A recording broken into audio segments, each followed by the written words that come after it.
to our next speaker for the day. We have Divya Mehra, who is a TGT Social Science at ITL Public School, Dwarka. You're very welcome, ma'am, to please share your thoughts. Thank you so much. Thank you so much, Nisha ma'am. Thank you for welcoming me. I would like to thank for this opportunity for sharing my insights and thoughts about the dynamic classroom that we've been discussing here as a topic. As we all know, we have already shared multiple ideas and thoughts and ways in which we can possibly be contributing to the classroom. Deepika ma'am and Nisha ma'am has already given us number of ways in which we can be incorporating this in our respective classrooms. So I would like to just highlight a bit more about it as I can add on. My mainstream subject is social science. So I would like to be correlating with that how we can possibly be bringing it to the light so students can possibly learn much better and interact much better in the classroom. So as we are clear by the thought by now that what exactly is dynamic classroom. So when I use the word dynamic classroom, I think we can correlate with the term dynamic learning. So it's all about ways and options and that we can give it to the students to learn by themselves, something that we call as learning by doing themselves. So when the student and the child learns by himself, he basically grows, connects and extends beyond the boundaries of the classroom or respectively the boundaries that he has set for himself. So making the things more productive in the classroom by giving them projects or activities can actually add a bond of for the students to bind together. Yes, of course, it can help them to develop various skills, and probably consciously or unconsciously they will be able to develop themselves in a holistic way. So that is something that we can actually really focus on. And dynamic classroom is a vision for us because for the past 2 years we have seen how the students have actually gone through such a tough times. So looking at that concept today, I think the dynamic classroom provides them a platform to think much beyond the classroom, much beyond what is there behind those four walls, and the opportunities and the ways in which they can interact with others. Now, when we talk about the purpose behind a dynamic classroom, what exactly is the purpose? So, when we're talking about dynamic classroom, basically it's just the way so that a positive classroom atmosphere can give the students the confidence to build up and having learning and communication with a much better way. So, in all this, I think the main role goes to the teacher. Now, if we think over what exactly is the role of a teacher here, dynamic classroom is, yes, of course, it's more of students getting involved, but the teacher is a spectator here. She's more of a guide, and yes, she's a facilitator. The main purpose of the teacher here is that she needs to orient the students, help them, and guide them do what exactly they want to be doing, not to be obstructing them, not to be mentioning them. Yes, no, whatever streamlines they want to be doing, it's respectively completely over to the student. So when the child gets the own way to expand himself and he knows there is no boundaries, he possibly will be thinking in a much creative and much better way to enhance himself, his friends around, his peers, his pupils. Then all the more giving him much enough an opportunity to think beyond the context of what exactly he already knows. So here the main role lies with the facilitator, that is the teacher herself or himself. So basically that's the role that is given to the teacher, and it is in her hands how she can modify the classroom and make it from static to completely passive. So that goes completely into the hands of a teacher. Yes, social science is one of the subjects which students are quite afraid of.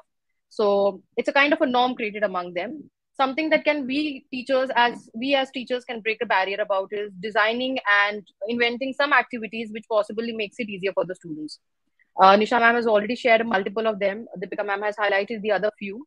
I would just like to correlate one or two. So basically, it gives a clear vision to the others as well. So in terms of social science, we possibly can give an opportunity to the students to, like, say, for example, giving an activity like design your constitution. So in a way, the child at the beginning of the session, each year, teachers set a certain rules for the behavior and the academics that the student need to follow. So now let's give up the responsibility to the students themselves. Let them set those rules and principles for their own classroom. And believe me, when the students do it for themselves, they are abiding by it. It's when you're going to force them that, yes, this is a rule that you need to follow, they might be a bit hesitant about it and they might forget about it. But when the student sets the rule himself, possibly it is his own responsibility and he abides by it. So you can do it with the help of a poster, a chart paper, activity done in the classroom. It can be done in groups, it can be done individually. The platform that the students will get here will be to discuss and think and ponder that what, as I being a teacher of the classroom, should be taking up steps so that the class remains in discipline. Some of the other ways you can possibly take is, like, for example, defining of an area. Like, you are supposed to be telling the students to explore, so we can use Google Maps. For Google Maps, the child can basically be searching on that from his home to school, how much is the distance he's covering. So Google Maps and Google Earth, these are some things that have been actually become very important and essential part of our lives now. So giving an activity related to something that they are doing in a day-to-day life possibly makes them more connected to things, and they feel that they're part of it, and they can understand these things better, which is one of the essential things, needs for the students to understand technology, because we cannot escape from the fact that technology is the need of an hour where the students need to be blending themselves, interacting themselves, and then we can furthermore give them the right direction they're supposed to move to.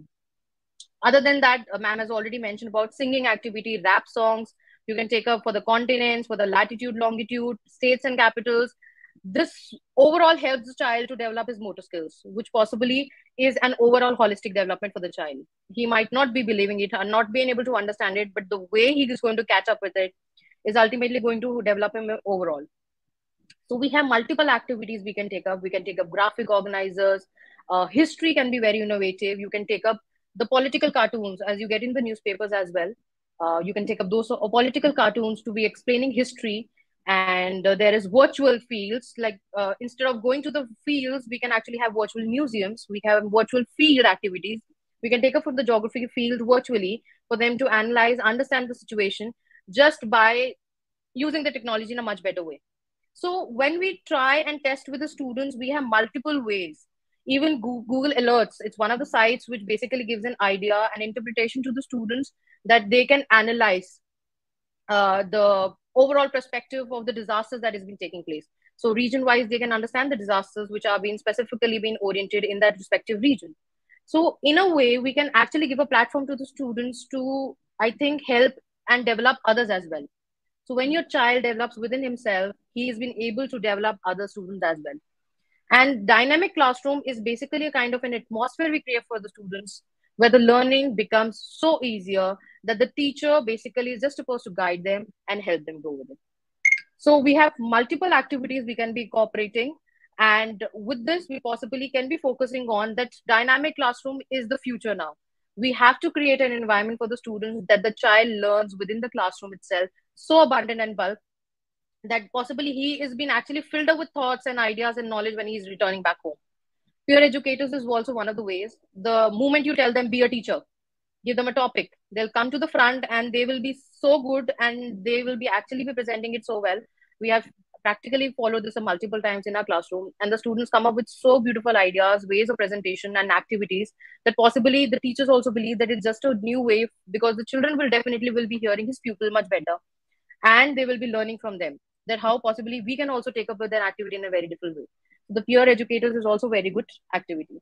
In all, if I would like to mention, dynamic classroom basically will be allowing the students to be exploring more opportunities, developing their creative skills, exploring their passions, which is very important for them to be identifying learning at the very earliest stage of their lives and pursue their learning goals. So the learning process between the teacher and student becomes much possibly easier with the dynamic classroom. Thank you. I would like to conclude on this. Thank you, Divya ma'am. Yes, again, you have highlighted the importance of creating positive relationships in the classroom to enhance learning and give children the freedom to express themselves. That's the time when their creativity skills shine. So, thank you so much for sharing your ideas.